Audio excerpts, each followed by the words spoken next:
and thank you everyone for joining us today for this important discussion.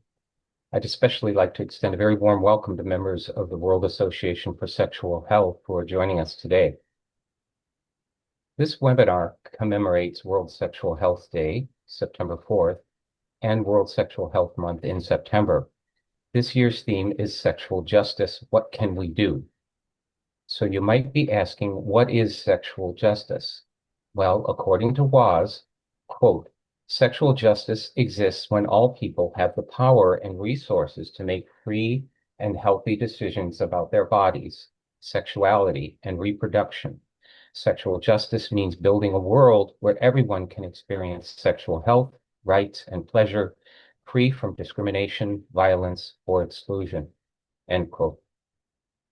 In 2025, WAS released its Declaration on Sexual Justice, which reads in part, quote, sexual justice contributes to a more equal and inclusive world and is essential for the achievement of sexual health and rights for all people without discrimination. Sexual justice is a central dimension of social justice and is essential for the respect, protection, and fulfillment of sexual rights as human rights. Sexual justice is fundamental for just societies and addresses the inequalities and discriminations that persist globally in relation to sexual health and rights. Sexual justice requires a challenge to societal norms, power dynamics, and institutions, attitudes, and prejudices that perpetuate discrimination and violence in relation to sexuality and sexual health, and demands structural changes in societies. The causes of sexual rights violations are deeply rooted in social and power-related inequalities and require access to justice and reparation, both at systemic and individual levels, for those whose sexual rights have been violated and denied, end quote. Now, sexual rights are mentioned numerous times in that declaration, but what exactly are sexual rights? For this, we turn to the 2014 WAS Declaration on Sexual Rights, which lists 16 sexual rights, among them being the right to autonomy and bodily integrity. Quote, everyone has the right to control and decide freely on matters related to their sexuality and their body. Free and informed decision-making requires free and informed consent prior to any sexually related testing, interventions, therapies, surgeries, or research, end quote. And the right to access to justice, remedies, and redress. Quote, everyone has the right to access to justice, remedies, and redress for violations of their sexual rights. This requires effective, adequate, accessible, and appropriate educative, legislative, judicial, and other measures, end quote. So, where does forced childhood circumcision fit into this year's theme of sexual justice? Today's webinar explores that question under the theme Circumcision and Sexual Justice, What Can We Do? For newcomers and those unfamiliar with why forced penile circumcision is so problematic, I'll start with some brief background to place this in proper context. We know that forced genital cutting of children, meaning cutting that is both non-therapeutic and non-consensual, affects the girl child, but it also affects the boy child, which includes not only those who identify as male, but also intersex and transgender children. For every girl who experiences genital cutting, about 7 boys have their genitals forcibly cut without medical indication. According to statistics that I compiled in 1994, more than 100 million girls and women had their genitals cut, and more than 650 million boys and men had their genitals cut. Today, the number of persons affected by male genital cutting in the world is closer to 1 billion. While most of the world does not practice penile circumcision, about 25 to 30% of the world's men have been genitally cut as a child.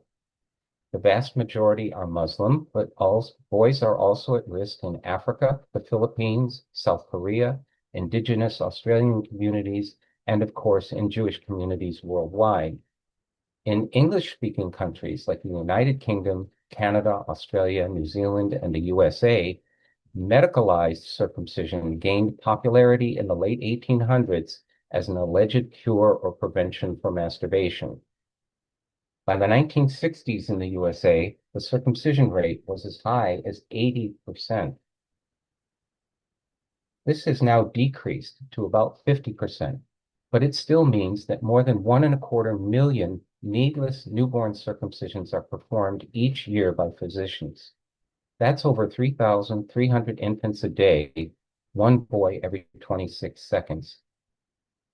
I estimate that in the 50-year period from 1940 to 1990 in the US alone, more than 66 million men were subjected to needless childhood circumcision. With an estimated complication rate of 2 to 10%, this means there are 1.5 million to 6.5 million circumcision sufferers born during that period. However, there are likely millions more who suffer from dissatisfaction and resentment over their unwanted circumcision and from long-term adverse consequences that are only now being investigated. Most circumcision sufferers live in cultures where information about the benefits and advantages of the foreskin are suppressed, dismissed, or ignored, and the alleged benefits of circumcision are exaggerated by the surrounding culture and go largely unquestioned by the general population. While greater numbers of courageous individuals, like those you'll meet today, are stepping forward to tell their stories, the majority of those negatively affected by penile circumcision suffer in silence. Circumcision sufferers remain a misunderstood and marginalized community. Our speakers today are part of a vanguard who refuse to remain silent and from whom I guarantee you'll hear more in the future. Now, I also want to share with you one more chilling fact. Although most English-speaking countries I mentioned earlier have all but abandoned infant circumcision under the national health systems, newborn circumcision remains endemic in the USA under our for-profit medical system. The circumcision industry generates revenue in excess of $500 million annually. Severed infant foreskins were once considered medical waste. But today, biotissue companies procure neonatal foreskins from hospitals to manufacture highly profitable artificial skin products and rejuvenating beauty creams. So, what are the key points to remember today as we delve further into this issue of sexual justice? First, genital mutilation is not a gendered issue. Females also have a foreskin, the clitoral hood, that we don't permit to be circumcised for health or hygiene. So this is not about competitive suffering. Second, the penile foreskin is not useless. It constitutes about 50% of the penile shaft skin and is the only movable part of the penis. The foreskin provides protection and is a major contributor to pleasure, lubrication, and sexual performance, including smooth and comfortable intromission during penis-vagina intercourse. Third, the science used by circumcision advocates is misleading because it's not complete. Infant circumcision is not harmless. It is excruciatingly painful and traumatic. By all measures, newborn circumcision qualifies as an adverse childhood experience, or ACE. We need more robust investigation into long-term harms to children and the adults they become. And fourth, emerging research reveals long-term harm from penile circumcision. Adverse physical, sexual, emotional, psychological, spiritual, and self-esteem consequences of newborn circumcision have a negative impact on the sexual health and well-being of many millions of those born with a penis. This harm is becoming more widely recognized. So, with that background out of the way, let's get started with hearing about circumcision and sexual justice from distinct perspectives based on the lived experiences of those affected. This will be followed by an appeal for sexual justice from a psychotherapist in the UK and a family physician in the USA.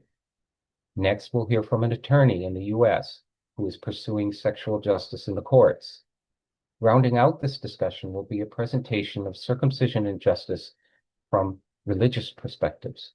Now, unfortunately, Dr. Mohammed Fahmy, who was scheduled to discuss common misunderstandings about Muslim circumcision and the concept of justice in Islam, had a medical emergency, and he apologizes that he cannot be with us today. So, our first and extremely moving presentation is a recording from the WAS 2025 Congress in June in Brisbane. It's from Jason Simmons, an ambassador from Australia's Darwin Institute, whom I had the great pleasure of meeting for the first time in Brisbane. Jace gives me hope that more men will follow his example and speak their truth, not only to those in power who have the ability to effect change, but also to our allies who advocate sexual health and well-being for all.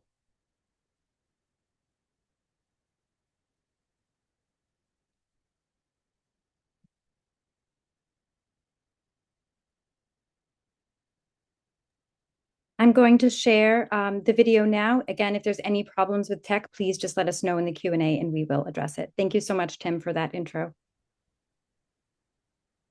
If our panelists wouldn't mind turning their videos off and just making sure they're muted, that would be great.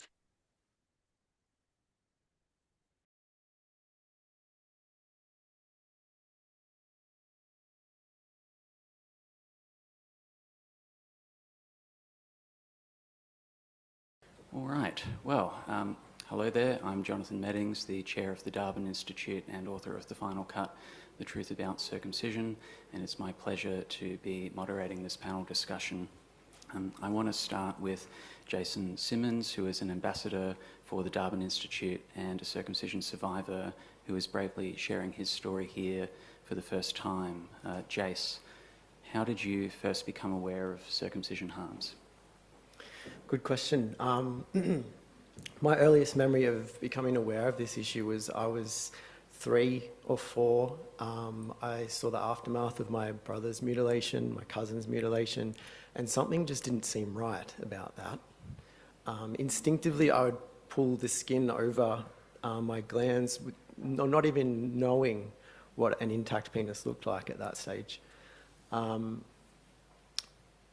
It just didn't seem right at the time. And then so fast forward to my early 20s, and I am out in the world and start to see advertisements for vasectomies. And I start to have a body reaction to this, and I start to have a fight or flight reaction, and I start to get angry, and I don't understand why. And that was curious. And then 7 years ago now, I had a groin injury, and I had to go to the doctors and be examined, and I ended up in a panic attack. And that process of being examined over several occasions, the panic attacks got worse, and then they didn't stop for 6 years. And I ended up almost ending my life, and I'm lucky to be here. Yeah. Well, thank you for sharing that, Jason. How hard was it to find trauma-informed support services when you went looking? Yeah, it's not easy, and it's something that I've heard other people, even at this Congress, talk about. Is seeking help is difficult. It took me 3 months to be able to get to a psychologist. That was just their waiting list. And when I did, it took me another 2 months to get my second appointment. So I was in a really bad place, and it took me a long time to get help. When I did, the therapist, I love him to bits, he's a fantastic fellow, but he went looking for another reason why I was experiencing PTSD. He didn't believe me that this was an issue, and still hasn't validated that this is the reason that I was having a body reaction and a body memory was because of male genital mutilation. At my lowest point, he said to me, Jace, I don't know how to help you. And I sent him to the Darwin Institute website and 15 Square, who have also been mentioned today, referred him to their website, and he started to understand this issue. Our relationship as a therapeutic relationship continued for a while, and it kept me alive, but it didn't cure me. I went to the Amazon jungle and used psychedelics in Peru as well, and I came home from there finally with some joy and feeling positive about life again. And the breakthrough for me in getting care was seeking somatic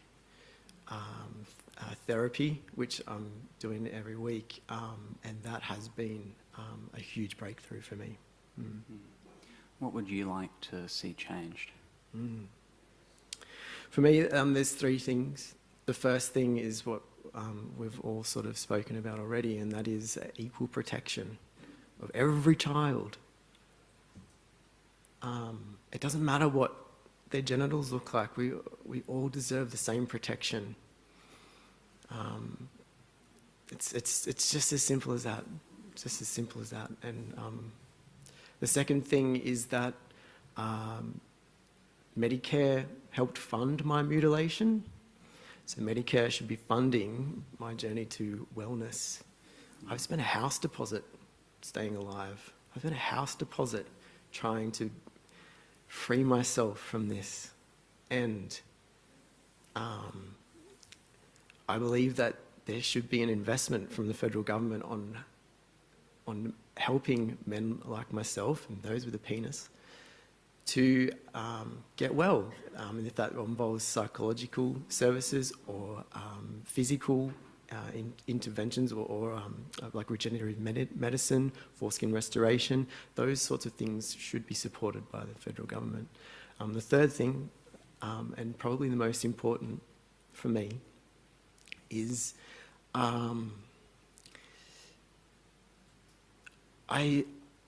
if you take nothing away from today, from my heart to your heart as human beings, I want you to see us and I want you to hear us, and I want you to acknowledge the harm from this and our pain.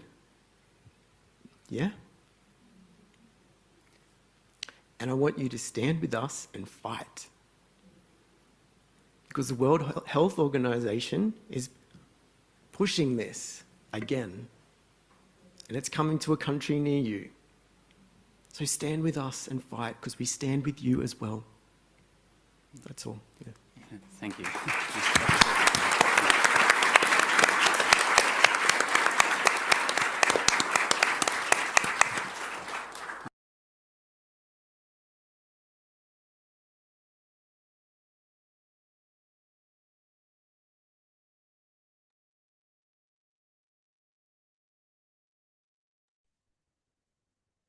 So, are we okay to proceed, Alexis? Yes. Okay.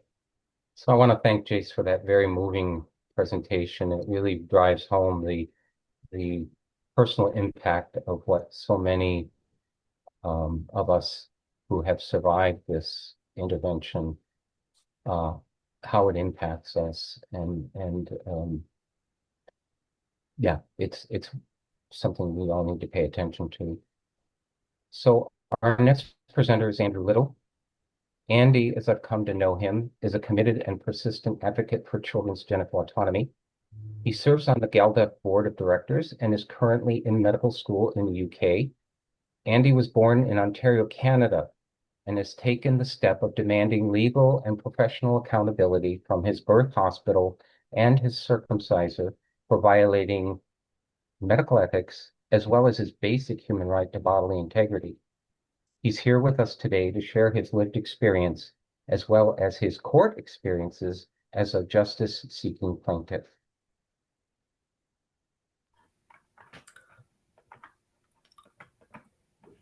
All right. Hello, everyone. I want to thank the board of GALDEF and also WAS for having us do this affiliated webinar today, and for the opportunity to to share my experience with you about this matter. I'm going to be talking about the personal life and how it affected among people in many different ways by this issue.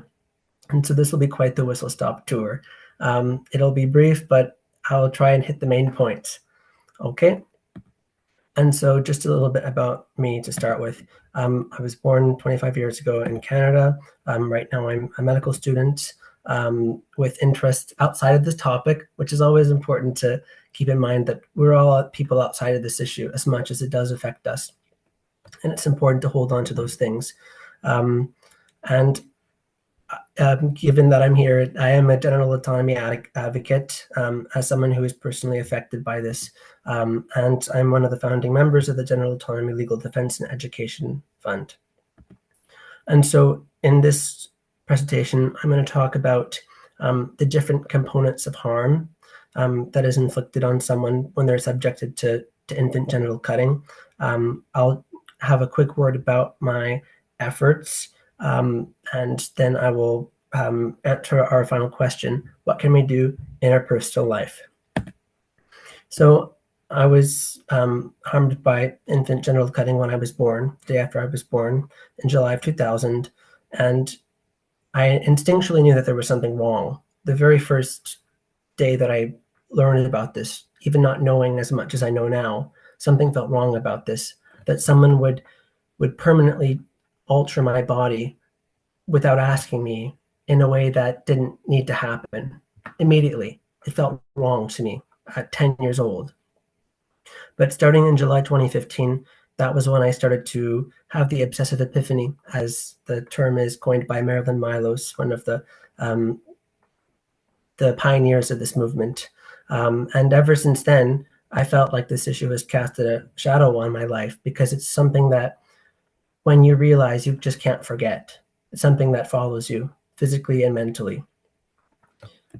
And so in my specific situation, it was just due to parents who meant very well, but didn't know any better because of how normalized genital cutting for boys is in our society. And so my specific instance also involves a normal instance. So there are so many additional problems when these interventions are botched physically. But even when the result is expected, that in and of itself is still harm, which I will detail later. And so the specific city where I was born, Windsor, has a rate of genital cutting that's a lot higher than the surrounding areas and in the country, and that's partially due to the Midwest, demographic features of the city. And so that's where my story began. And so I'll first talk about some of the physical harms of this, and I'm sure many of you are very familiar with these, but it is always astounding to enumerate them and to think how flippant the harm is physically. Short-term harms when the intervention happened is the physical wounding, which is a battery given the consent issues. Pain, which can be measured in infants, given vocalizations, changes in breathing, hormonal changes like cortisol, the stress hormone. All of these things skyrocket when infants are subjected to genital cutting, with or without anesthesia. And for me, unfortunately and disturbingly, no anesthesia was used.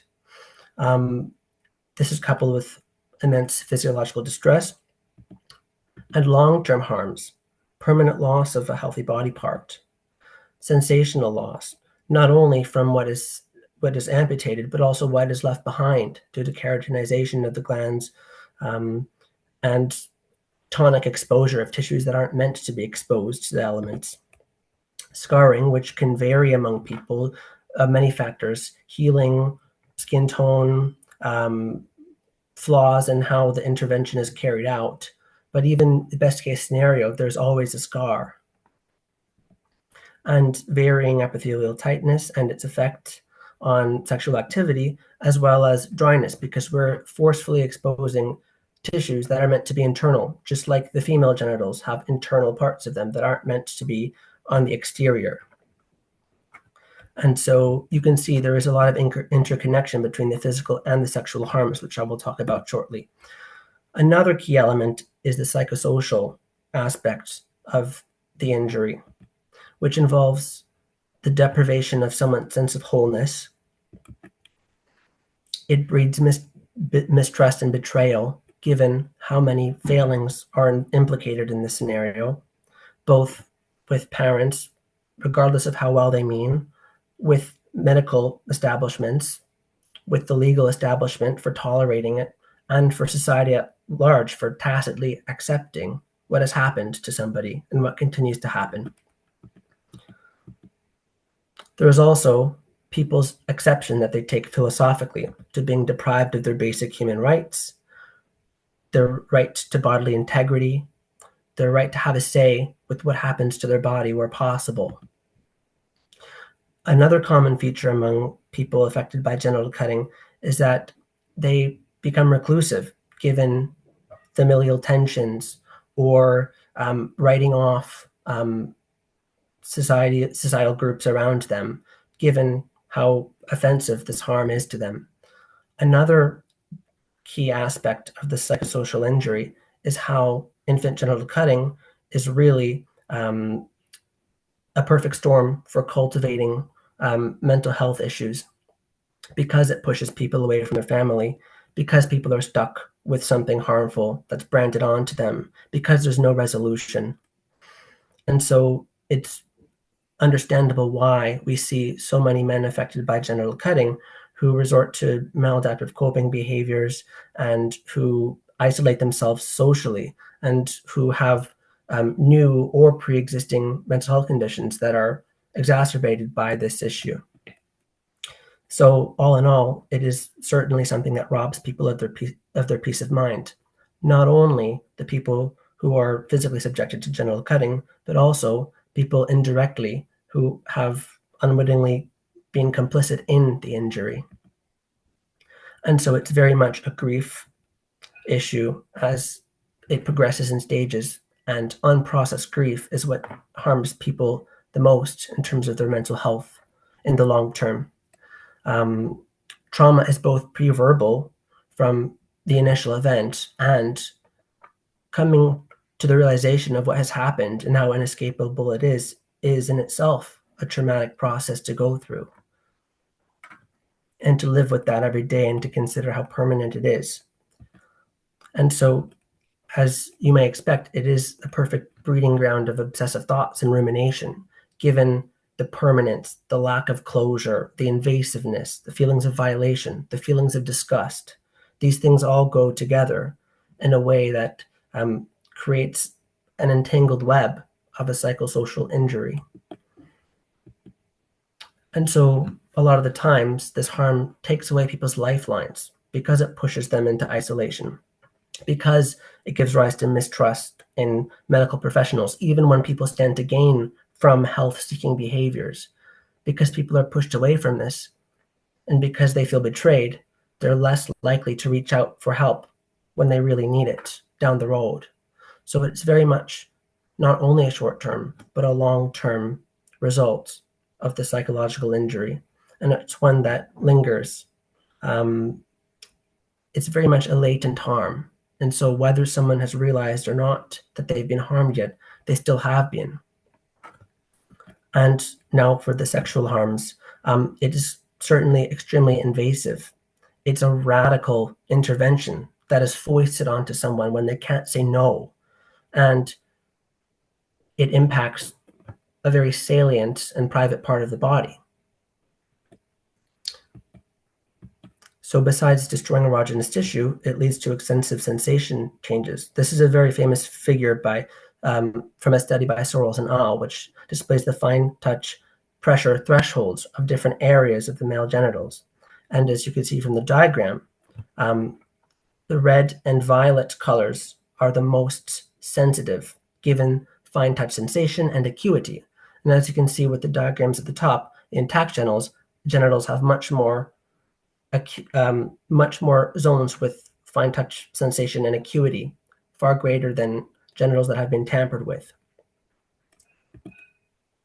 It also affects the motility of the genitals and creates a situation where it is immobile. rather than what's meant to be. Another factor is the keratinization, which further lowers sensation. So it's not just the loss of sensation of the tissue that is cut off, but also the reduction in sensation of what's left behind due to this forceful exposure, tonic abrasion, and keratinization. And so this is why many people consider genital cutting a penile reduction surgery, because it very much is. And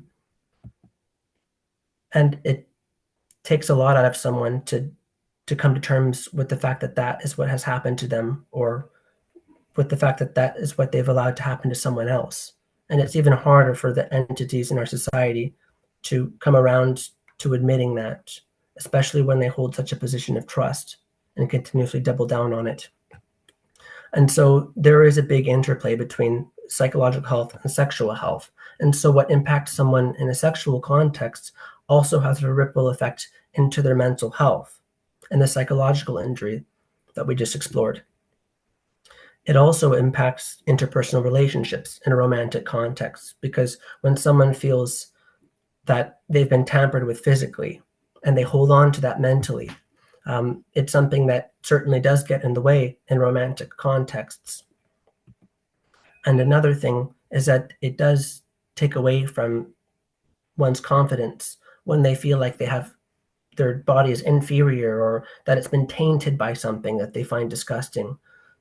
So it really is a very multi-layered injury, physically, psychologically, and sexually.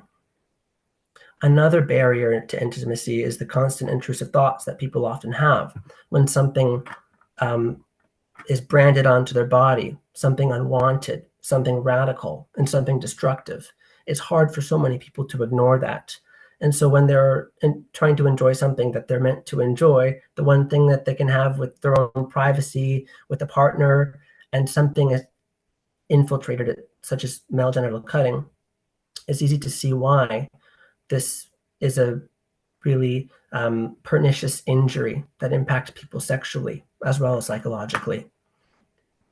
Another thing that I've been encouraged to share is the unique impact on gay men. And so while people who are straight or who are asexual or bisexual can certainly be harmed to immeasurable extents, there are some aspects of the injury that are especially pernicious as they affect men who are attracted to men. So as someone who is gay myself, that's something that I can speak to. For example, it's natural for a man who's interested in men to be more mentally and physically occupied with male bodies. And so it makes them even more likely to take stock of what has been stolen from them. I would reckon it's like a canary in the coal mine situation. If something is to be detrimental to male sexuality, then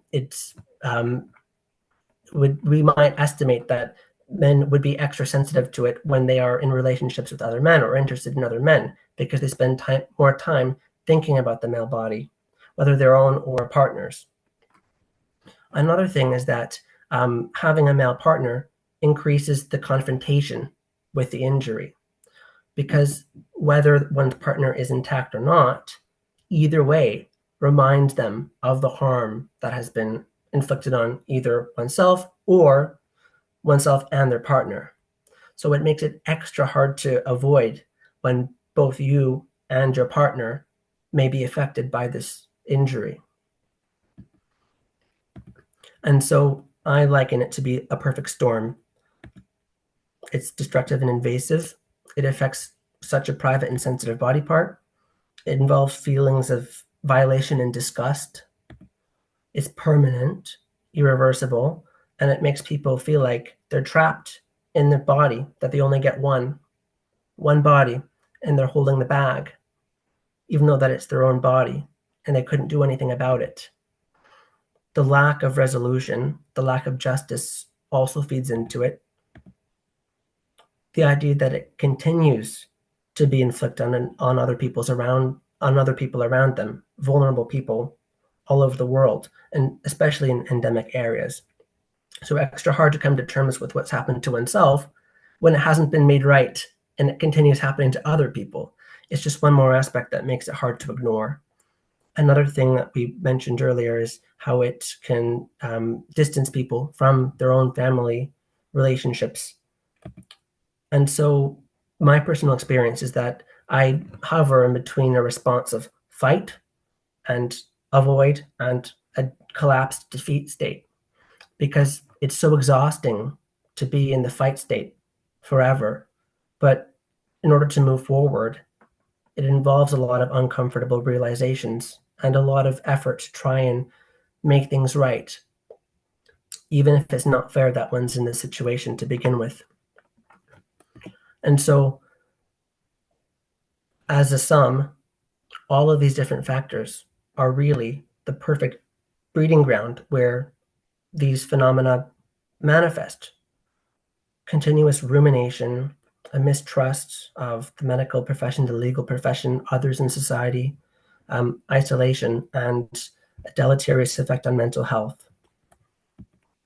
And so a quick word about my own advocacy, what I've been doing in my personal life, which also has a ripple effect in terms of professional mindedness, given that I am a plan to be a healthcare professional in the future.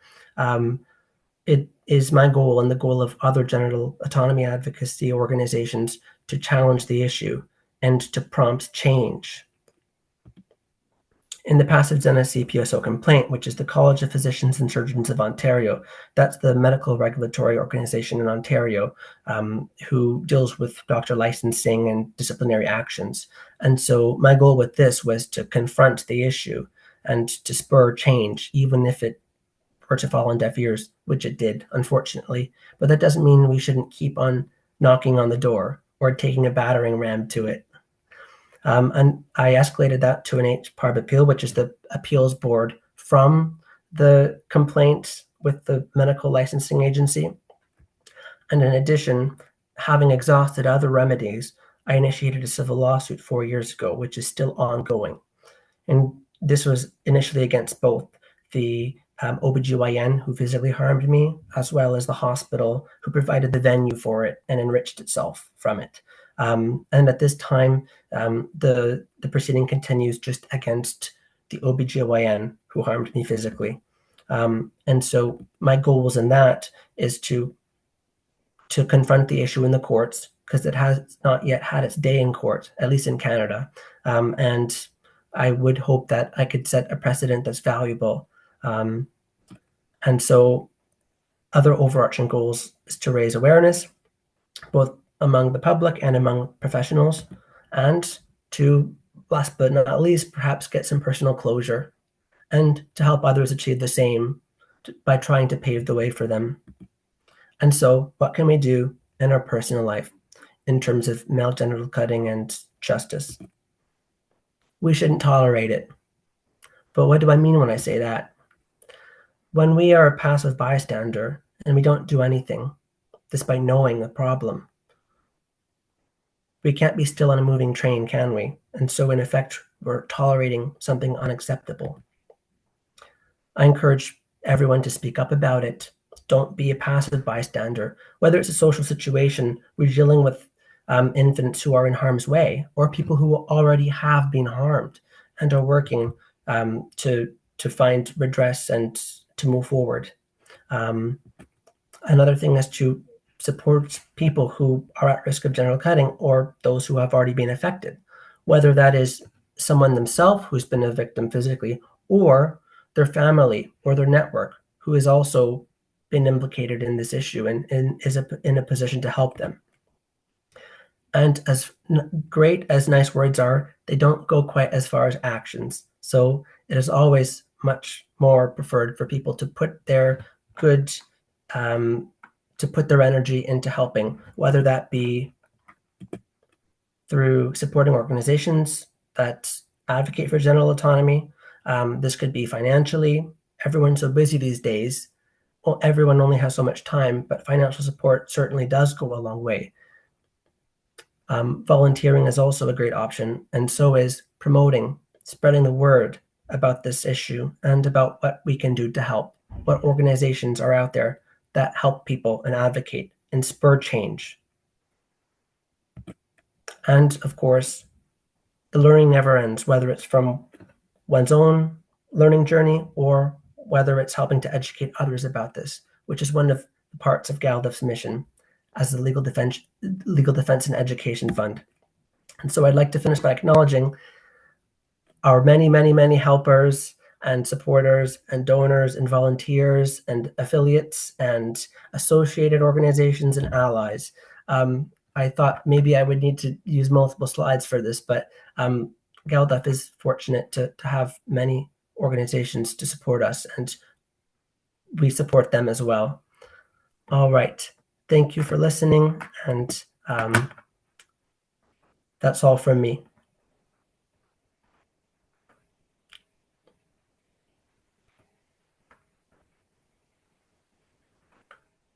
Thanks, Thank you. Andy. Back to you, Tim.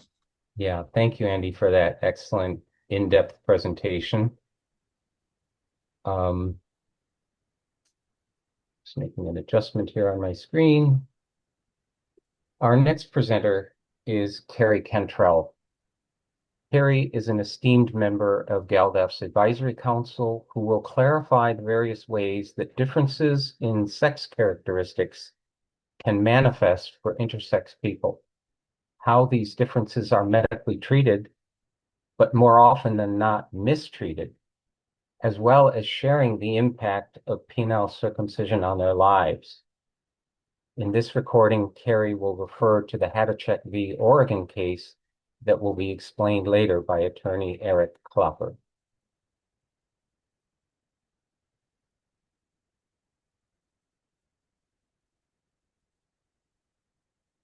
All right, thank you so much for joining this webinar on sexual justice and health. My name is Carrie Cantrell, and I want to share how my experience as an intersex person has shaped my understanding of bodily autonomy and children's rights. At 26, I discovered that I was born intersex. It's a truth that had been systematically hidden from me for over 2 decades. The medical records that I eventually found described corrective surgery for my urethra, but the reality was non-consensual genital modification was performed on me when I was 18 months old.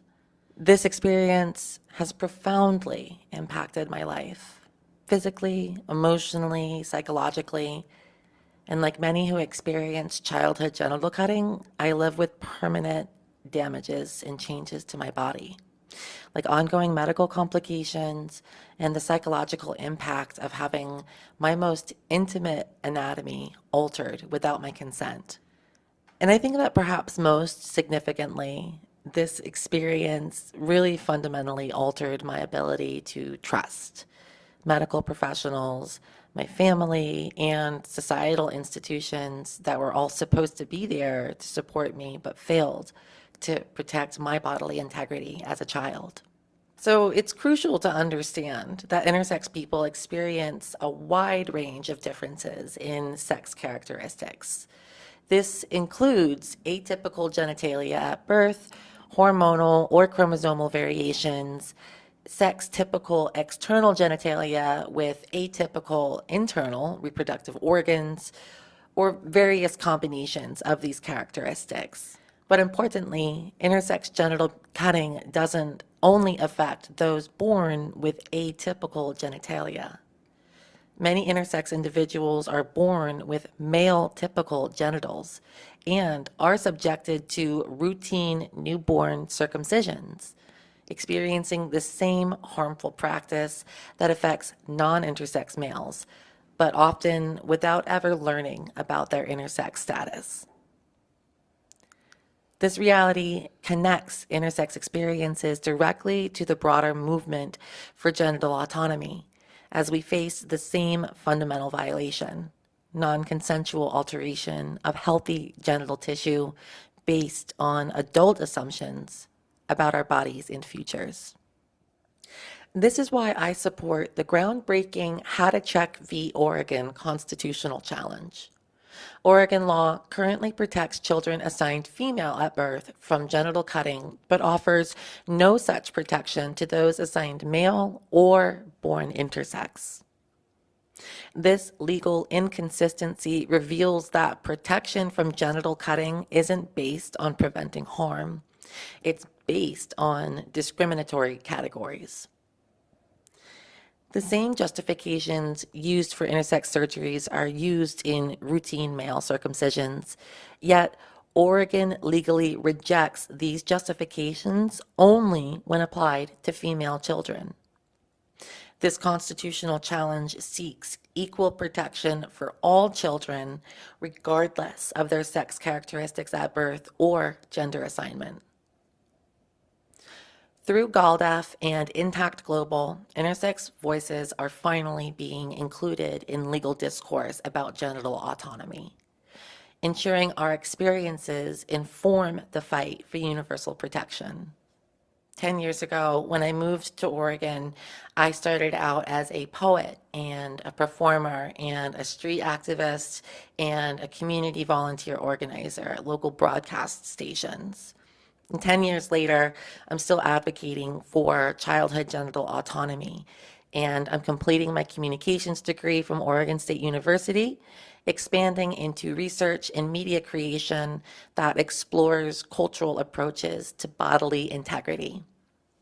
This includes an upcoming research collaboration in Nepal, examining intersections of environmental conservation and Buddhist culture, work that broadens our understanding of how different societies approach human dignity and autonomy. I'm also actively seeking opportunities in research dissemination, documentary storytelling, and educational media that can amplify marginalized voices and create evidence-based content for social change. Through community organizing, broadcast platforms, and survivor support networks, we're building bridges between movements and creating spaces where truth-telling can flourish. And so what can you do? You can get involved. Your donation to GALDAF today directly supports the How to Check v. Oregon Constitutional Challenge, educational initiatives connecting intersex and intactivist movements, platforms for survivor voices in legal and policy discussions, and research revealing the shared patterns of genital cutting practices. No child should grow up wondering what their intact body would have felt like. No parent should be convinced by medical authorities to consent to unnecessary genital surgeries. No society should accept that some children deserve protection from genital cutting while others don't. Today's children face countless challenges: political, economic, social, and environmental. Their bodies should be their sanctuary. Every child deserves to grow up with their body intact and make their own choices when they can consent. This isn't radical, it's basic human dignity. Thank you so much for watching.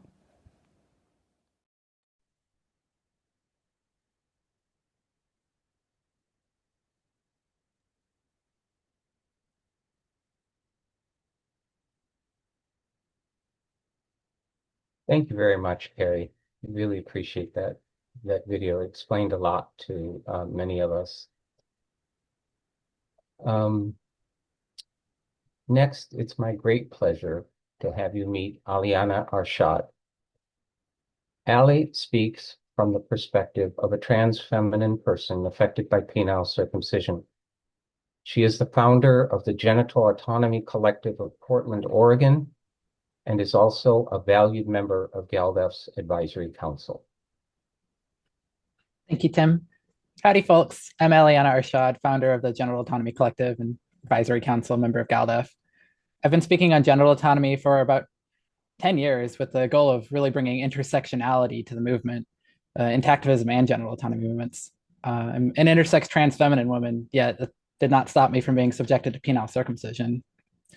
I first discovered this like around age 7 because I had unrestricted access to the internet in like the early 2000s.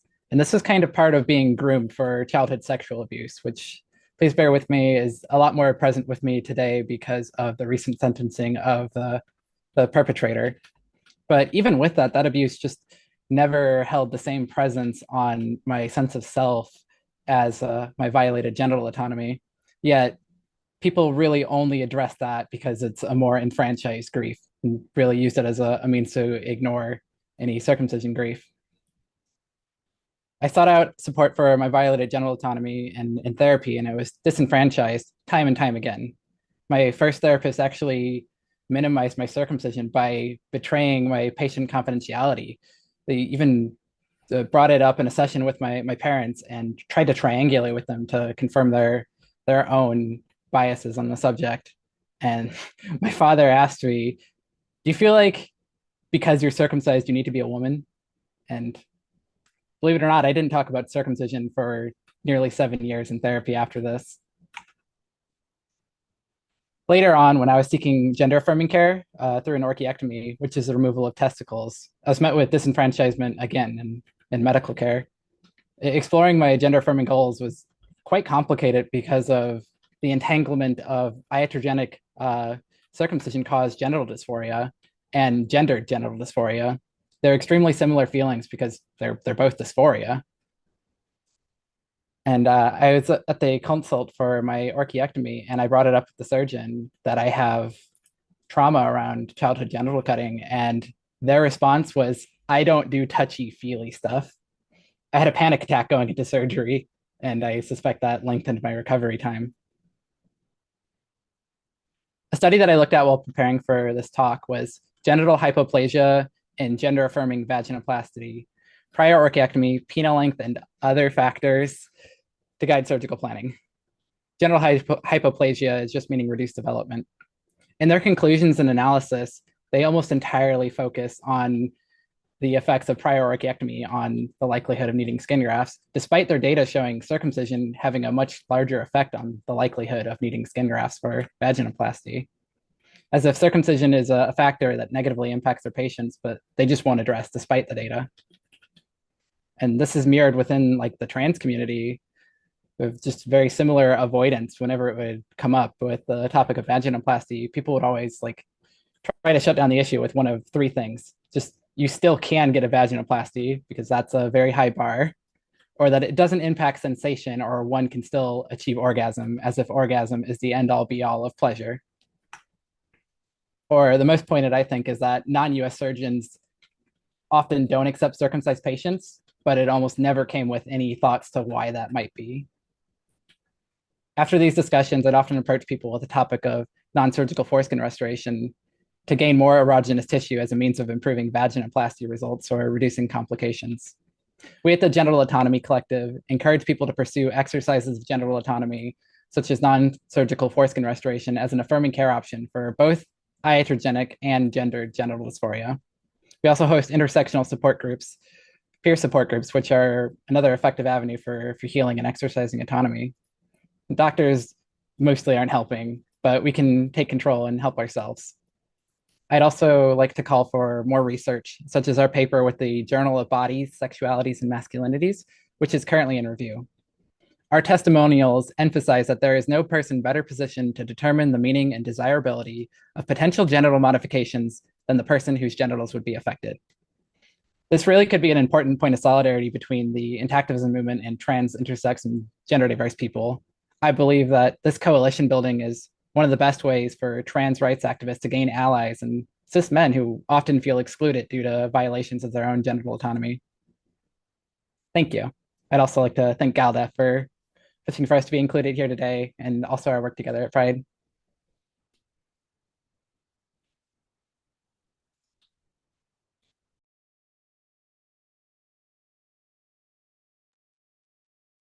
Thanks, Allie. I really appreciate your being part of this webinar today.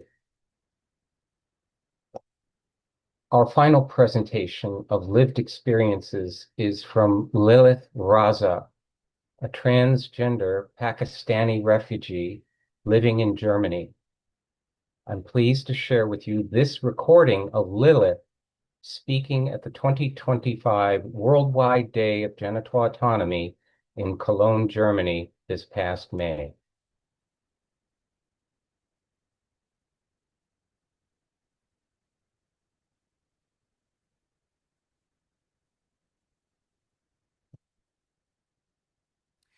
Guten Tag an euch allen, die gerade hier sind und auch zu Hause sitzen und uns zuhören.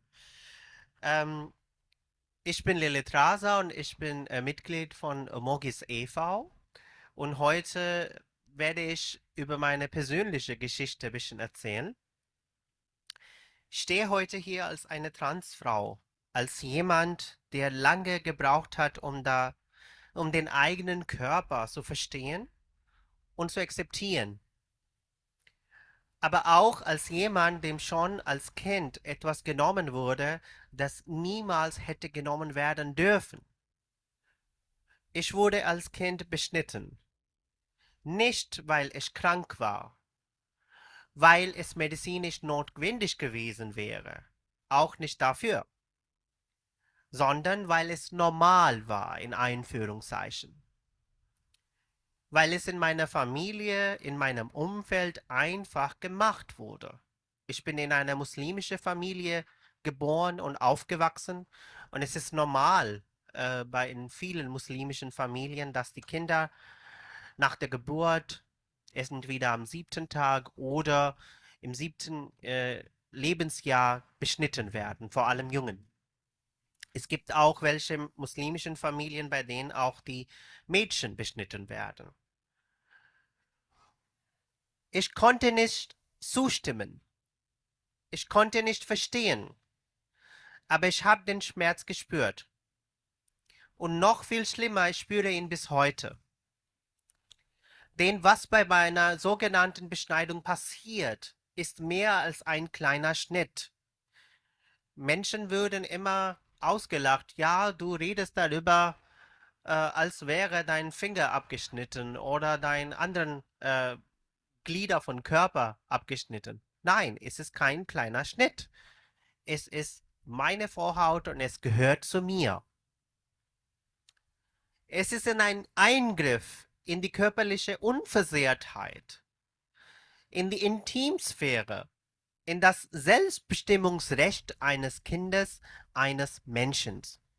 Ich bin sehr froh, dass wir jetzt Selbstbestimmungsgesetz in Deutschland verabschiedet haben für transgeschlechtliche und intergeschlechtliche Menschen, dass sie ihre Vornamen und auch ihren Geschlecht auswählen dürfen. Und das ist einfacher. Aber warum wird in Deutschland weiterhin die Vorhaut von Kindern ohne deren Selbstbestimmung beschnitten? Das ist meine Frage an die Politik. Das ist auch meine Frage an meinen queeren Geschwistern. Das ist meine Frage auch an die allgemeine Gesellschaft. Warum sind wir einfach stumm und reden nicht und wehren uns nicht gegen diese Unrecht?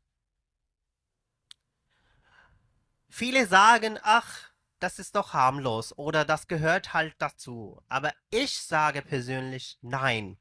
Es ist nicht harmlos. Wenn ein Mensch unter den Folgen leidet, ein Leben lang, ist es nicht normal. Wenn ein Teil des Körpers ohne Notwendigkeit entfernt wird, dauerhaft und unumkehrbar. Und es ist nicht gerecht, einem Menschen die Entscheidung über seinen eigenen Körper einfach wegzunehmen. Das geht nicht.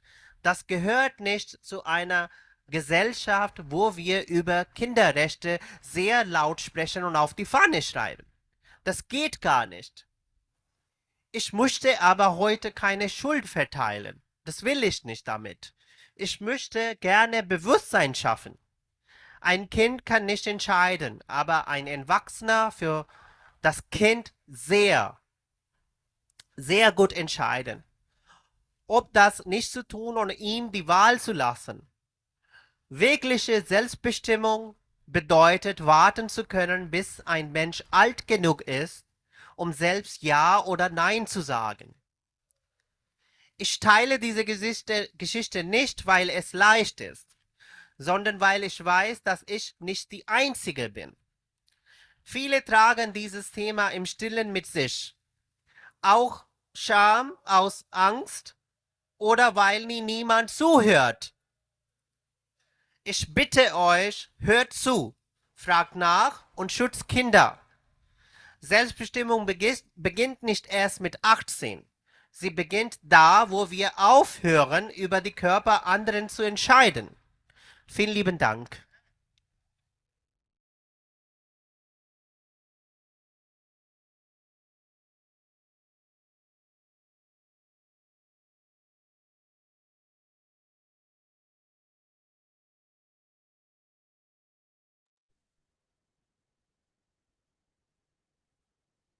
Thank you, Lilith.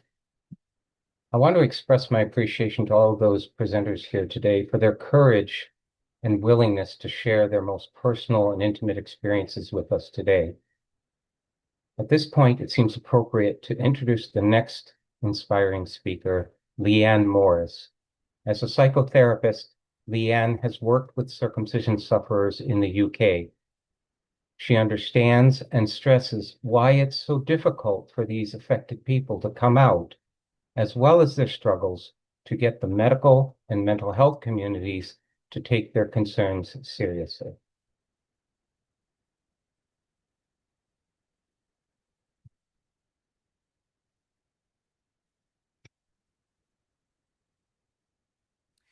Guten Tag.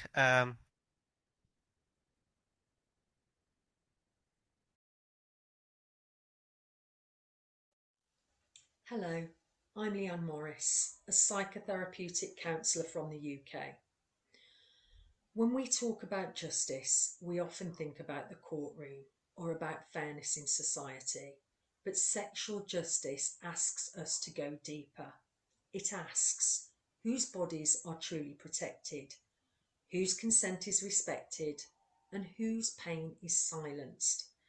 My research looks at the psychological consequences of non-therapeutic childhood circumcision. While it is often dismissed as a routine medical procedure, for many men the experience is far from neutral. It can result in lasting trauma, not only because of the physical alteration, but because of the loss of choice and the deep sense of violation it represents. The physical wound is not the end of the story. It's about what happens inside, the overwhelming sense of violation, the loss of control, and the rupture of safety. These silent scars manifest as anxiety, depression, difficulties with intimacy, identity struggles, and perhaps most poignantly, a chronic, disenfranchised grief. Grief that society refuses to acknowledge. These men mourn the loss of bodily integrity and choice, but when they speak out, they are often told it was just a snip, it's no big deal, or actually it was done for their own good. This invalidation is traumatic. It compounds the original wound. This is where the idea of sexual justice becomes critical. Sexual justice means acknowledging that consent is not optional. It means recognising that all people, regardless of gender, deserve the right to bodily autonomy. And that means ensuring when harm is caused, there is recognition, accountability, and appropriate support. But at present, we see inequality. Survivors of childhood sexual abuse have pathways for support, legal recognition, and counselling services. Survivors of female genital cutting are increasingly recognised both legally and therapeutically. Yet men who experience non-therapeutic circumcision as harmful often have nowhere to turn. Their experiences are minimised and their suffering is invisible in mainstream discourse. Even the term circumcision is described by some as being an unjust euphemism for what this procedure is, namely genital cutting or a mutilation. This inequality in recognition and care reveals a gap in our collective understanding of sexual justice. If we only extend empathy and support to some groups, but not to others, then justice is not truly being served. So what does sexual justice demand of us? 3 things. The first is recognition. We must name the harm, however uncomfortable. Denial does not heal wounds, it deepens them. Second, equality of support. Survivors of circumcision trauma deserve the same psychological care, validation, and access to therapeutic services as survivors of any other form of sexual or bodily violation. Third, and probably the most important, is prevention. Sexual justice must protect the rights of the children who cannot consent. We must ensure that decisions about irreversible procedures on their bodies are not taken away from them. Sexual justice is not a niche idea.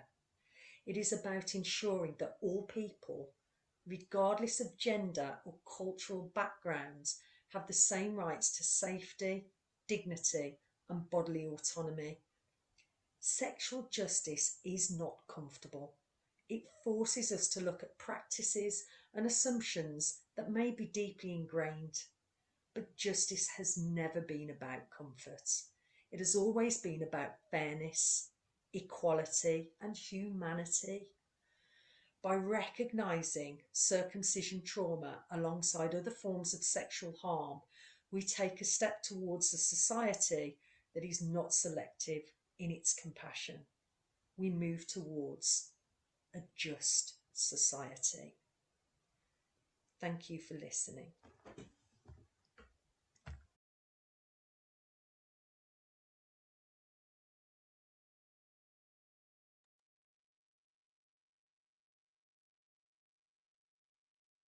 Thank you, Leanne.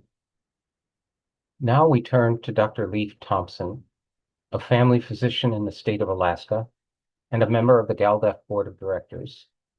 Leif is also on the leadership team of Brahim, who we'll hear from later in the panel, as well as being a peer support counselor for the 15 Square organization in the UK, and a board member of Doctors Opposing Circumcision.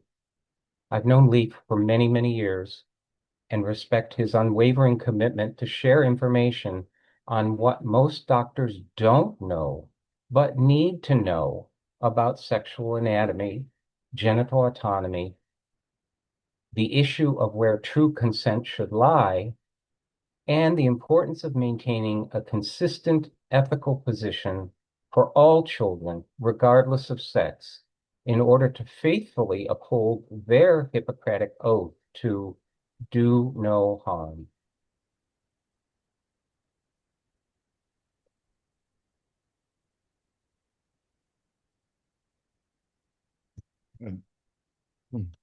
Just a second. I think I need to have my video turned on here. Okay. Just a second. I'm going to do my screen share.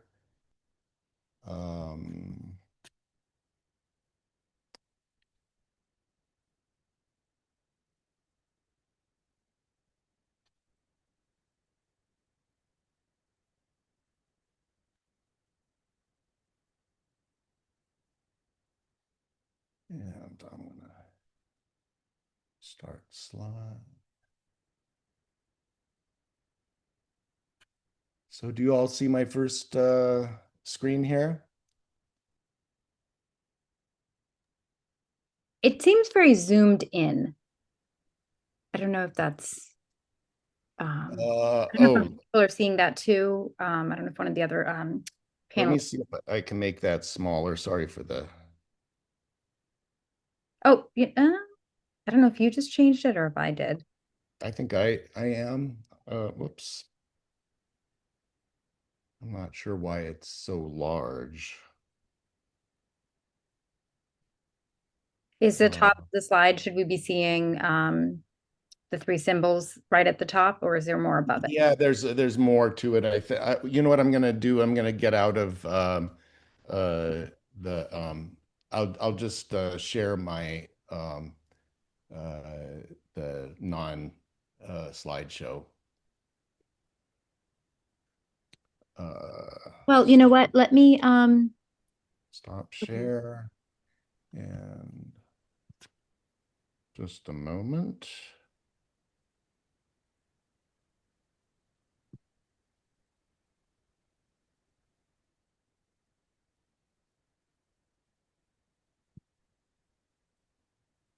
Okay. Can you see my screen now? Yep. If you want to try again, I can change it from your screen and yourself and see if I just have it as the content, if that fixes. It's up to you. Okay, I'll give it another shot here. Play Sure. from the start.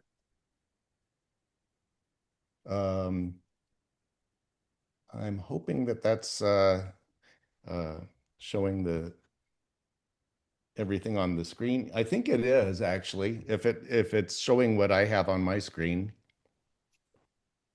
the title page. Yeah. Yep. I think it looks good.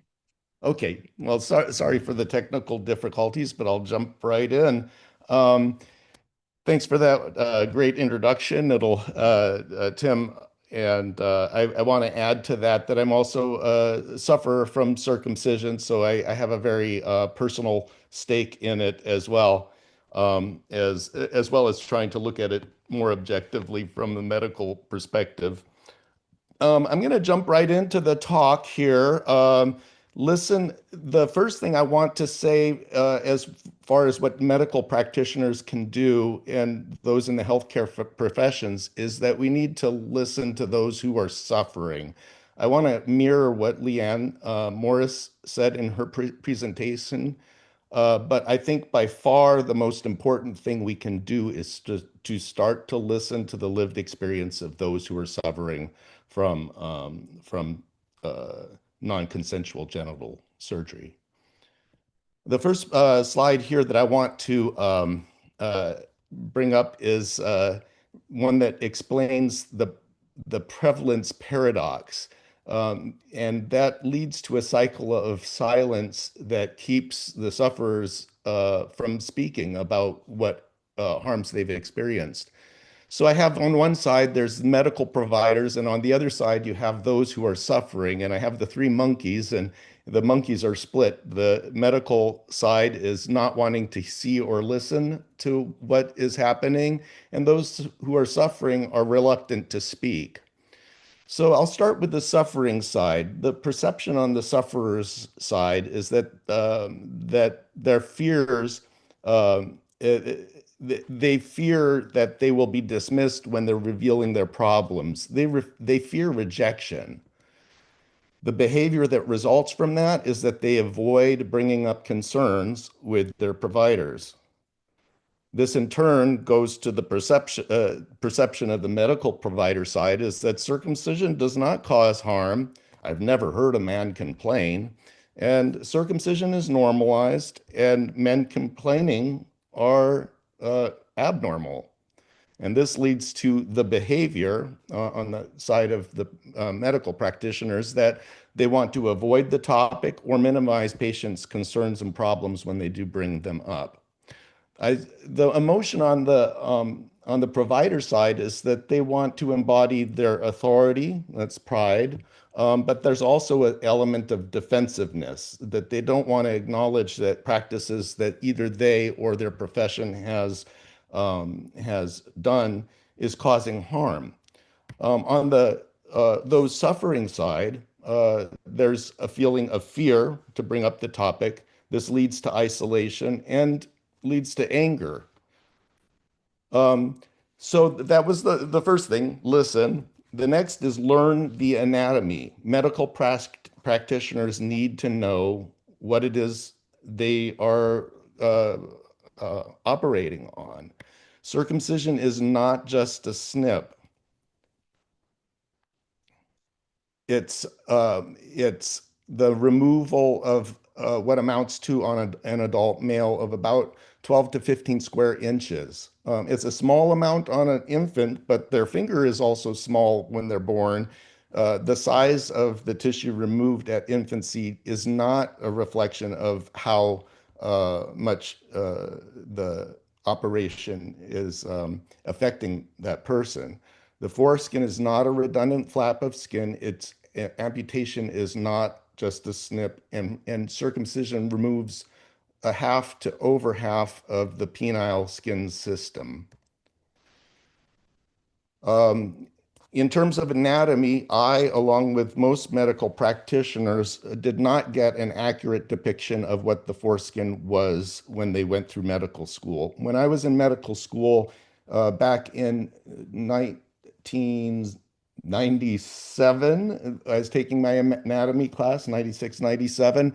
The male foreskin was not even mentioned once. That despite it being the most common operation in the United States. Meanwhile, we discussed the female prepuce several times and its functions, but the male foreskin was completely neglected. This drawings here is just a variety of depictions where the foreskin is either not represented, or if it is represented, it's in a diminished state that doesn't reflect reality.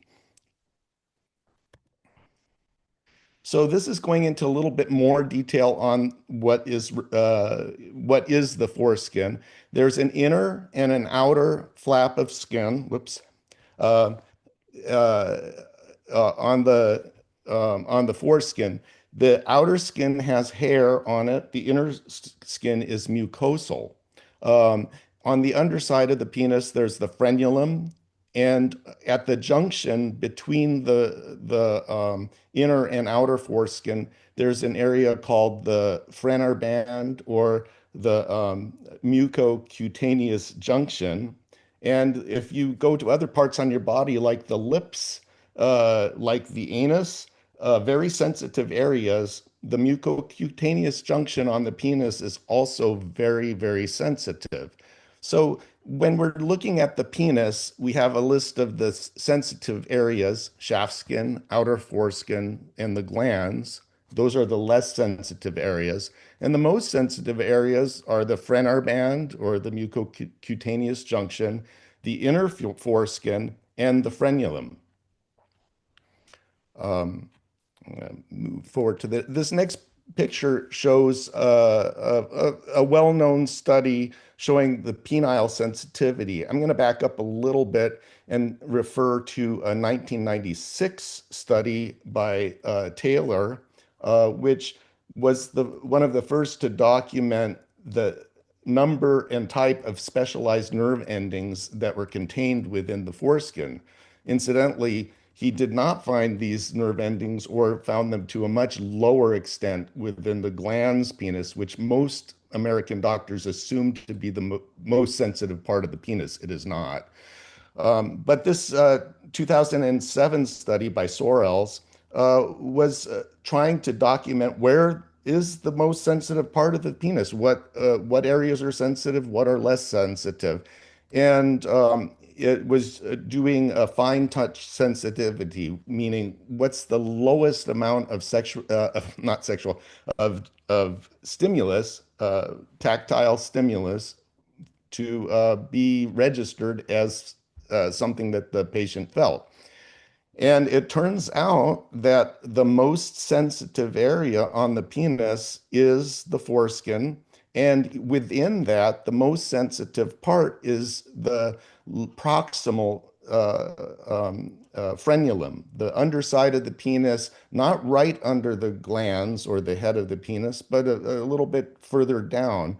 That area was confirmed by a later researcher, Alfonso Zapata Emiliani, as being the highest innervated part of the penis with the specialized nerve endings. And Alfonso, along with Tim Hammond, labeled this the F spot, or the frenulum spot, to describe the most sensitive part on the male penis. With this knowledge and the historical knowledge that circumcision was devised as a way to prevent masturbation for boys, in essence, explicitly anti-sexual, then can we consider the question that removing the foreskin of the male penis is comparative to the removal of the clitoris in terms of its sexual impact? I think it's a valid question. And it's not that I think that we should be doing comparative suffering, because I don't think that's a valid way to look at the problem, but it's a way to contextualize what's being done to boys in our culture. So the next thing I'd like to bring up is to learn how to treat the unaltered penis. Unfortunately, American doctors are very ignorant about the normal development of the male of the penis and how to care for common problems or just normal development. Unfortunately, um, unfortunately, we still have physicians and medical practitioners that are forcefully retracting the foreskin on young children. And this is, to me, is the equivalent of rupturing the hymen on a young girl. It's the same violation. The foreskin is fused to the glands at birth, and it should not be disrupted until it separates on its own. And there are many physicians still that don't understand this and forcefully retract the foreskin. I'm bringing this up as just one example, but there are many examples of physicians not understanding how to treat normal penile problems and using that lack of knowledge as a basis for recommending circumcision. We need to become more knowledgeable about the normal development of the penis and the least invasive ways to treat it. I'm going to move on to the next thing we can do as physicians. We need to stay in our lane. And by that, I mean we need to be practitioners of medicine, not of culture. I'm going to bring up this thing that I call the shell game, and this is why people who are advocating for genital autonomy can become so frustrated with interaction with the medical community. So there's a circumcision. I'm sorry, I can't talk. Circumcision justification circularity that I want to bring up here. So when someone raises the question, someone on the side of thinking genital autonomy, they might say, isn't circumcising a boy without consent ethically problematic? Well, the answer is the medical benefits are justified for circumcision before consent is possible.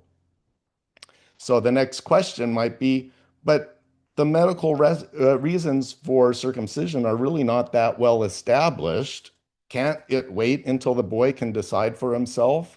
And to this, the response is yes, but there's cultural and religious reasons for circumcising boys, which then then they add that it should be the parent's choice, which of course leads you back to the first question: isn't circumcising a boy without consent a problem? And this circularity can go around and around. What we need to do is stay in our lane. Culture does not equal medicine, and culture does not equal medicine, does not equal evidence. And just as an aside here, the American Academy of Pediatrics statement in 2012 essentially asserted that social cutting of boys without evidence is a valid reason for circumcising. Yet we have actual data that in 2015, 1 in 10 men wished that they hadn't been circumcised. The data was collected again in 2020 and 21, and that number was 1 in 6 men wished that they hadn't been circumcised. So these are polls of men that were circumcised 20 to 50 years ago. If we follow that trend, a boy circumcised today has a greater than 50-50 chance of being unhappy about what was done to him. Why is this not being used as evidence? This is actual evidence as opposed to the conjecture of the AAP in 2012. Our lane as medical practitioners is evidence. It's not using cultural reasoning.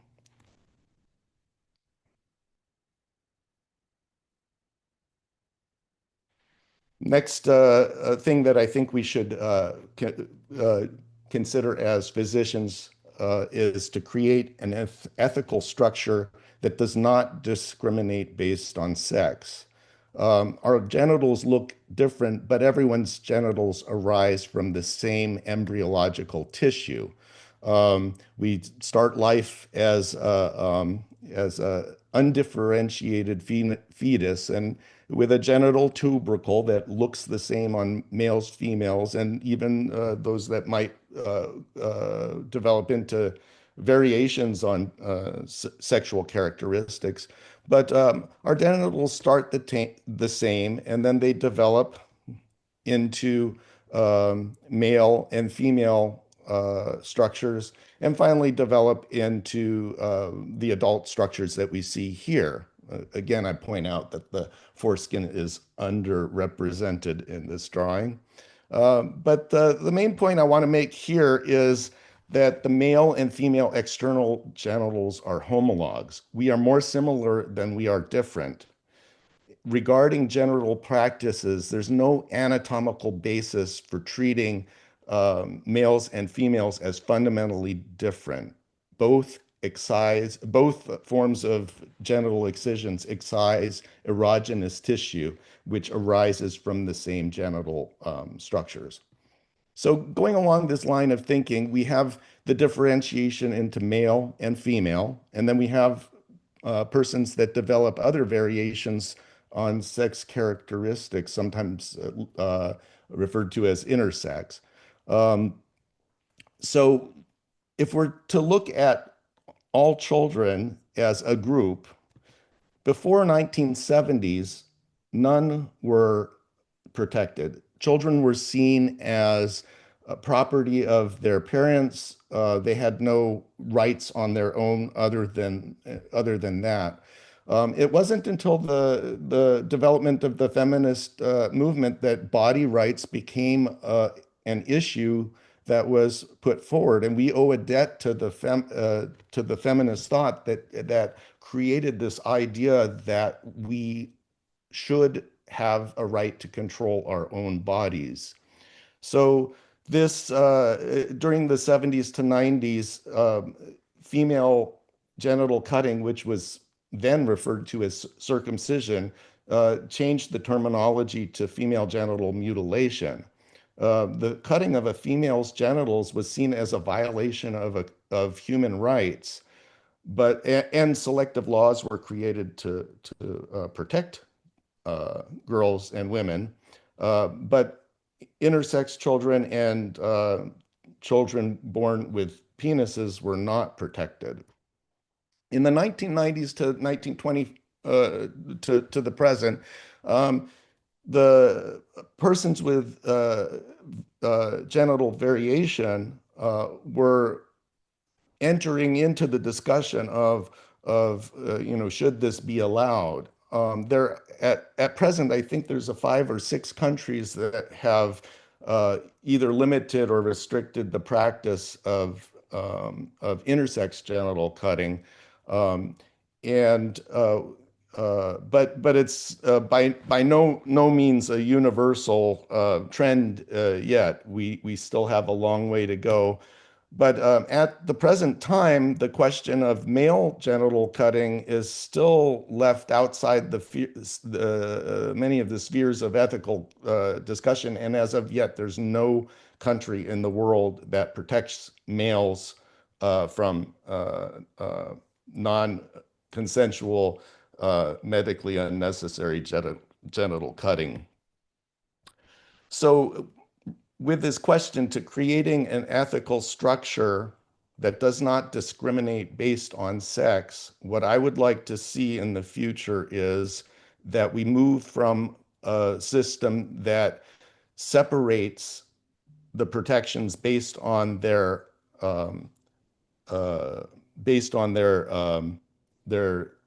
phenotype, but to consider that this is a power differential between adults and children, and there's only one ethical question. It's the question of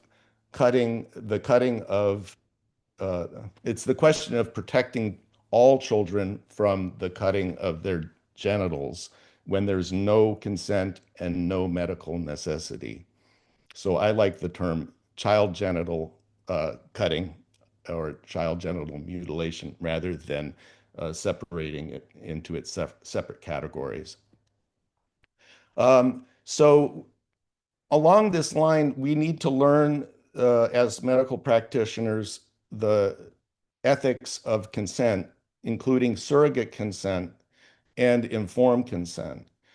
Surrogate consent is consent that is assuming that we are trying to make a judgment in the best interest of the person who has um, uh, an alteration or a procedure. And the default is that if there is no medical necessity and there's no medical urgency, that the procedure should be deferred until the person can make the decision on their own. In other words, they achieve medical competency.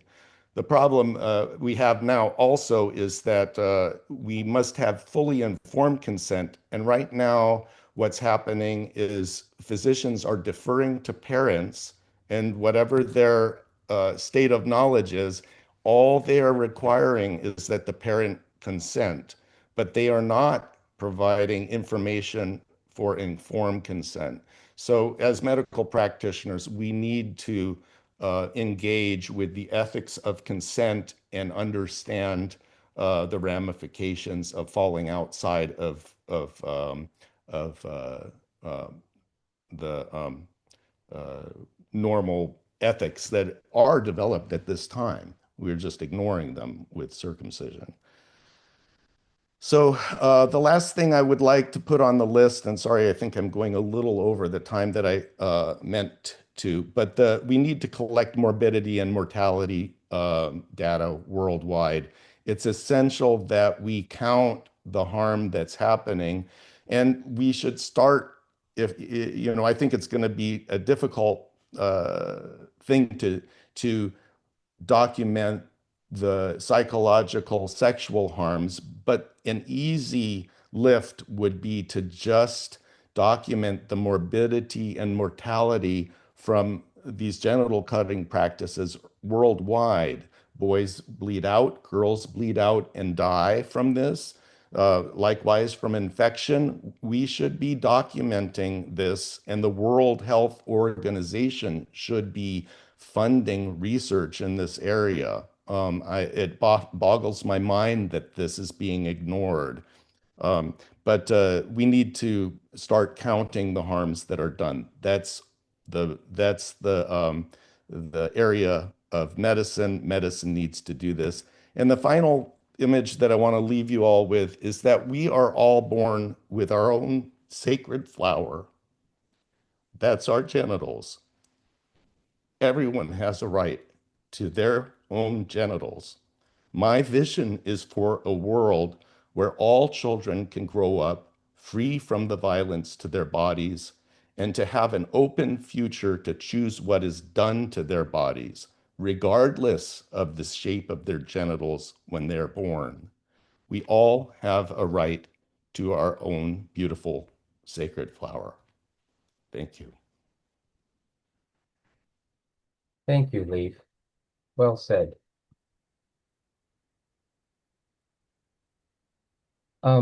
So we've looked at the lived experiences of harm as well as the need for change in the mental health and medical communities. But what about the judicial system? Many of us know that many laws exist to protect girls from genital cutting, and rightly so.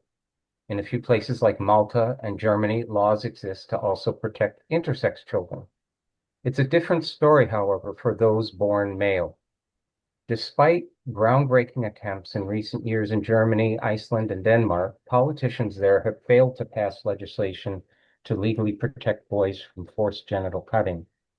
This is not because one form of genital cutting is harmful and the other is not. All medically unnecessary surgery causes harm.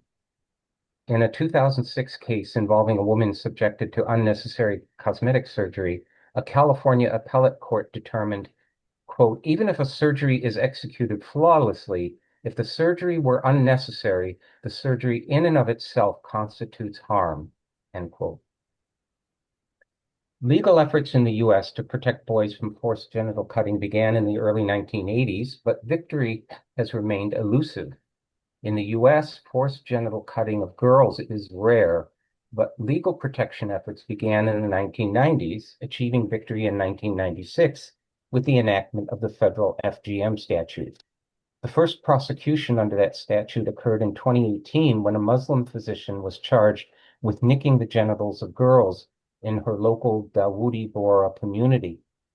The law was initially declared unconstitutional on Federalist principles, meaning that the federal government had no grounds to supersede state laws against assault. The law was later amended to make it compatible with federal jurisdiction. However, when Judge Bernard Friedman struck down the first FGM law, he also noted, quote, as laudable as the prohibition of a particular type of abuse of girls may be, it does not logically further the goal of protecting children on a non-discriminatory basis, end quote. A growing number of legal scholars and medical ethicists agree. In 2024, the American Journal of Bioethics published an important paper by the Brussels Collaboration on Bodily Integrity, of which I'm a member, about the ethical and legal disparity between various genital modifications on prepubescent minors, noting, quote, the hard-won protections that have been put in place for girls with anatomically normative genitalia, and now increasingly for children with certain intersex traits, will not be secure against objections and countervailing pressures as long as non-voluntary, non-therapeutic, non-religious penile circumcision of newborns continues in healthcare settings unrestricted, end quote. So a couple of years ago, I contacted the highly respected Harvard constitutional law professor, Lawrence Tribe, a champion of sexual justice under the law. I contacted him about the advisability of challenging the federal anti-FGM statute on the grounds that it violated the Equal Protection Clause of the 14th Amendment to the US Constitution. In his response, Tribe said that he believed the federal and similar state laws are unconstitutional and ultimately unsustainable, and he offered the following advice.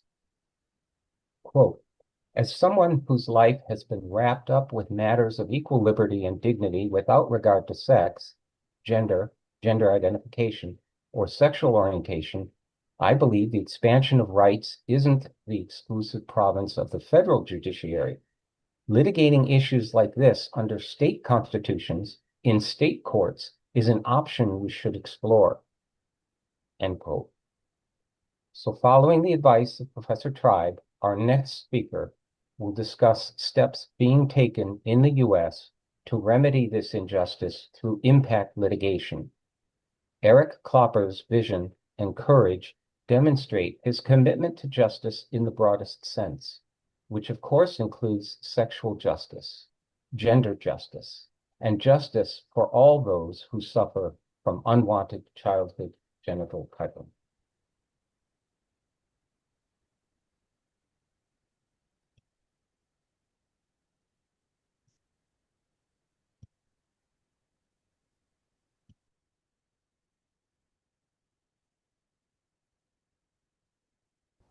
Hello, my name is Eric Klopper.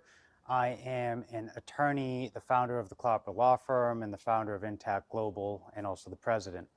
And I was asked to make this video by Tim Hammond, the president and founder of GALDEF, the Genital Autonomy Legal Defense and Education Fund. And the question that was posed to me was, how can courts be used to achieve and further sexual justice, right? And as a lawyer, everything always comes back to, well, the meaning of words, the application of words. And I think the starting point in that analysis is, well, what do we mean by sexual justice, right? What does that mean? And since this is for the World Association of Sexual Health, the WAS, they define sexual justice, paraphrasing a little, but it's the power and freedom to make these important decisions about one's own sexuality and reproduction while being free from discrimination, violence, and exclusion, right?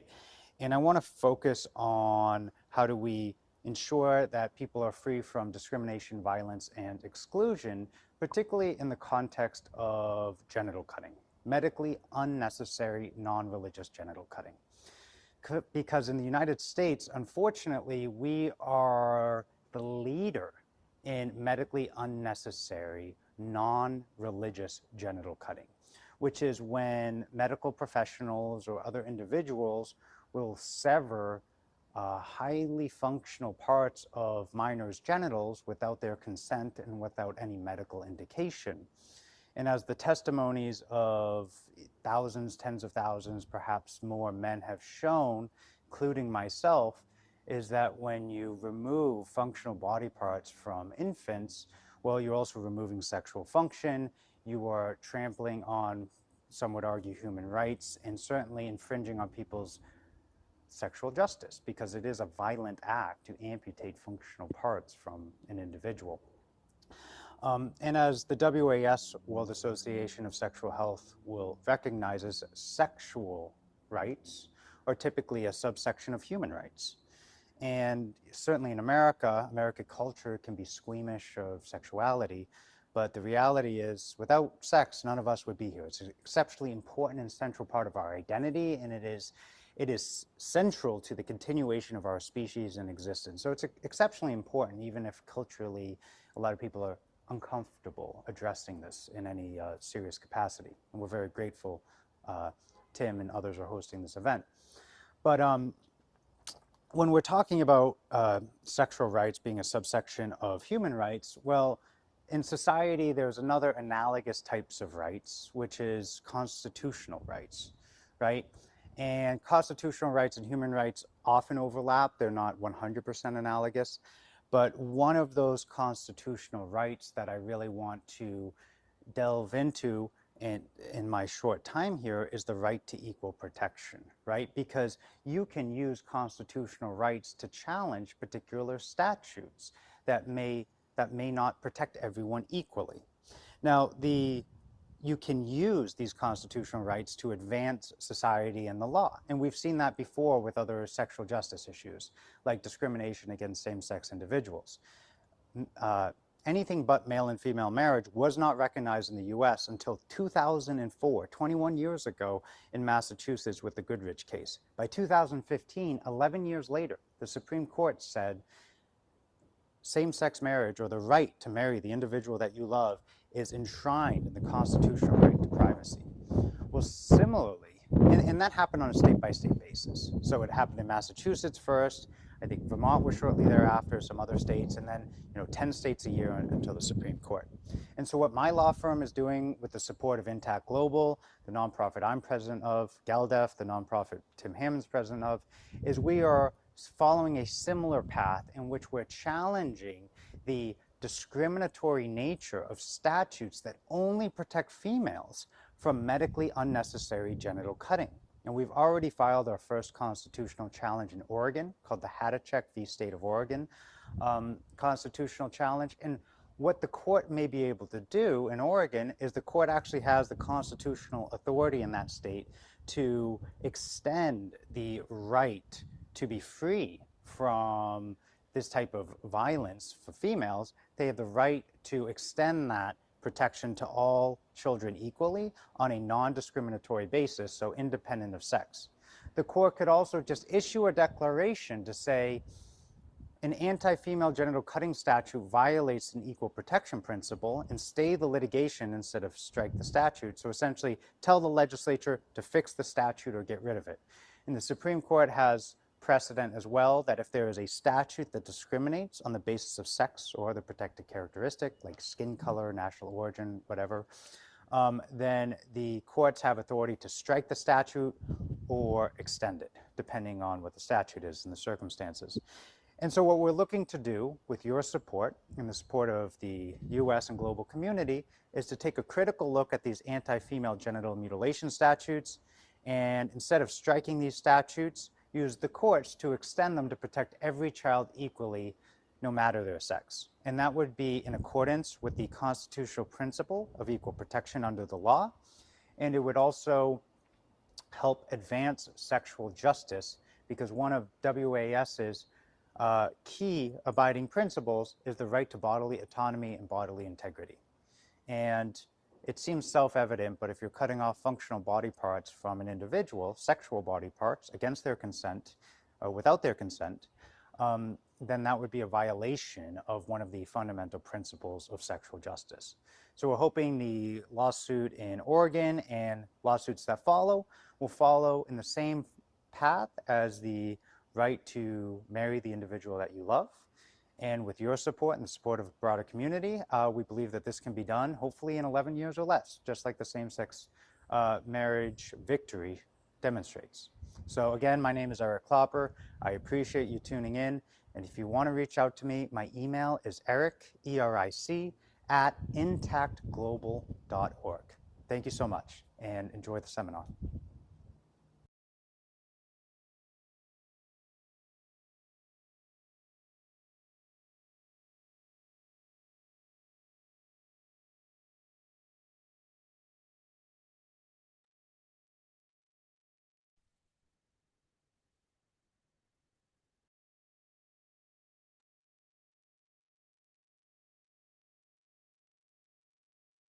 There we go. I think I've got it. Can you hear me now? Okay, great. So thank you, Eric.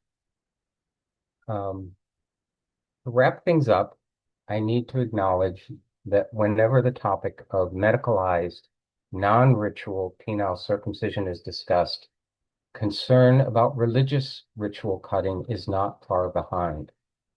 That's why I'm honored to introduce my friend and respected colleague, Eliyahu Unger-Sargon, who has contributed immeasurably to the concept of genital autonomy for all children. Eli is a co-founder of Bruhim, which you'll hear about in his video. He's also the son of a rabbi and was raised in an Orthodox household. He's a former medical student, a Jewish religious history scholar, and a filmmaker who produced the informative documentary titled Cut: Slicing Through the Myths of Circumcision.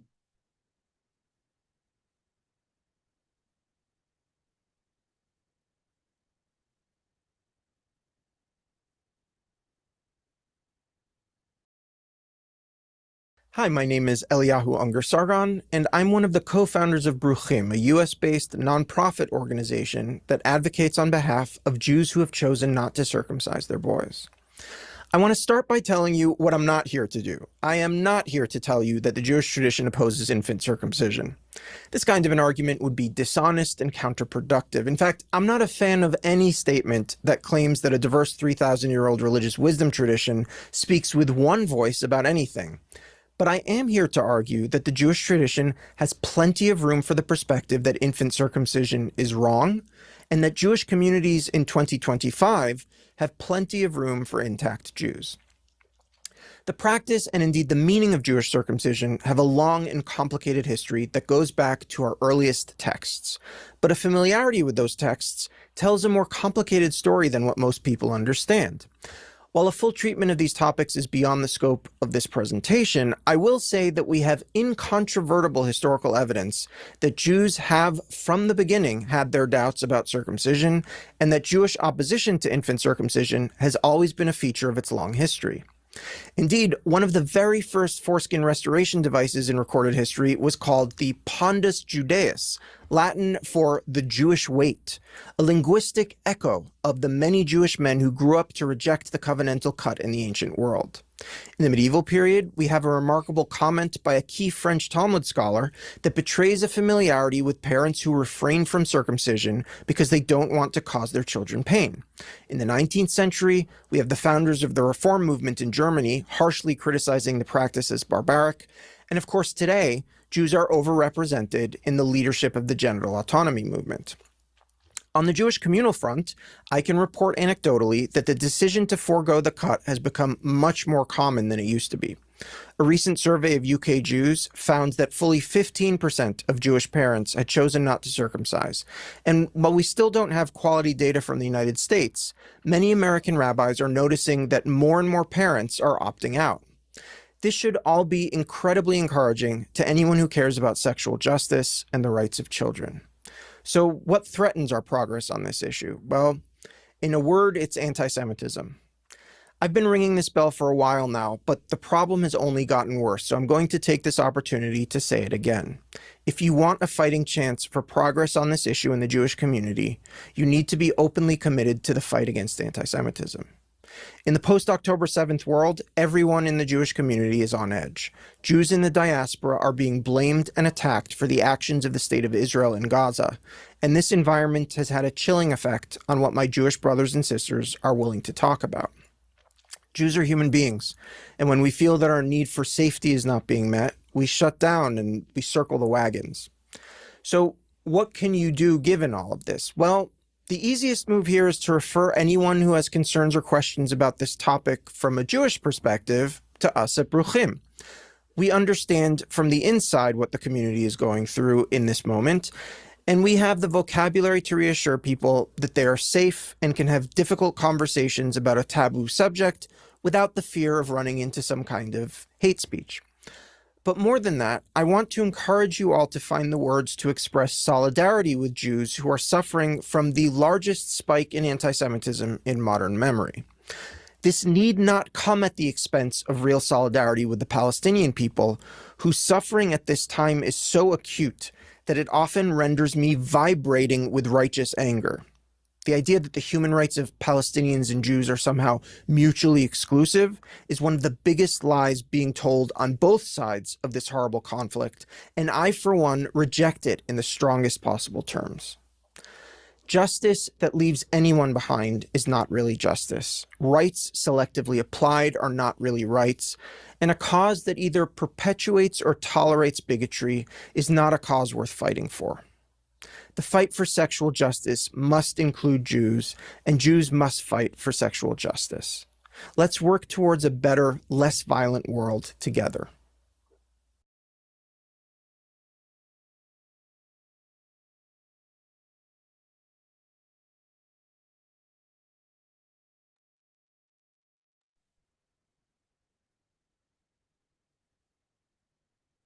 Okay, thank you, Ellie.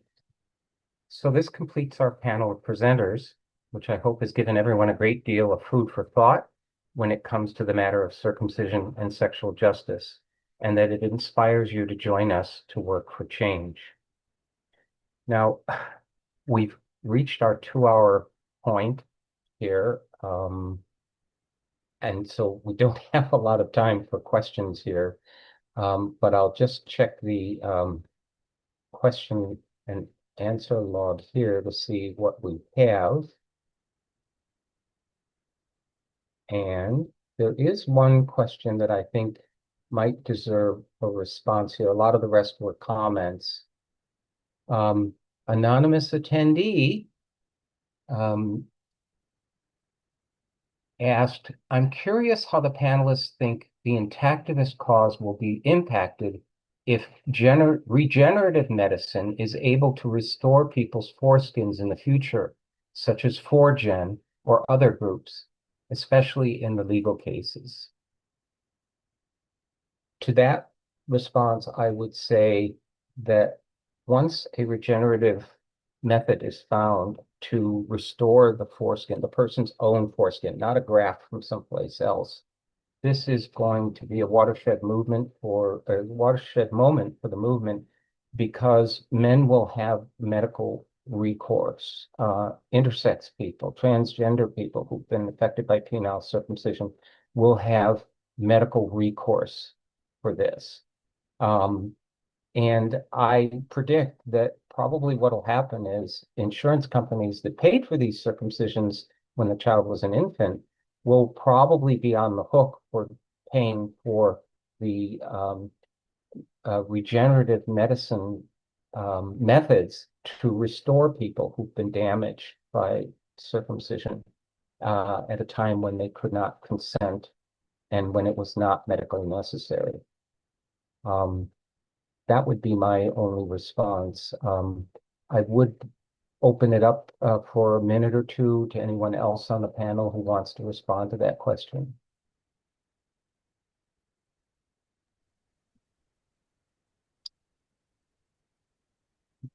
I would just add that I think regenerative medicine in that form is probably still quite a ways off. And there's other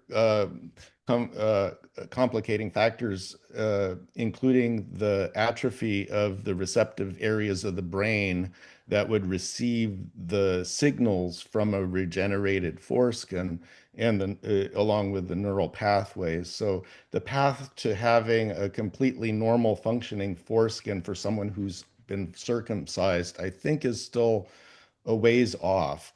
However, there is benefit to foreskin restoration in terms of regaining a sense of autonomy and in the sense of having some of the functions, including mobility of the foreskin. You may not regain the nerves themselves, but there is some utility to that.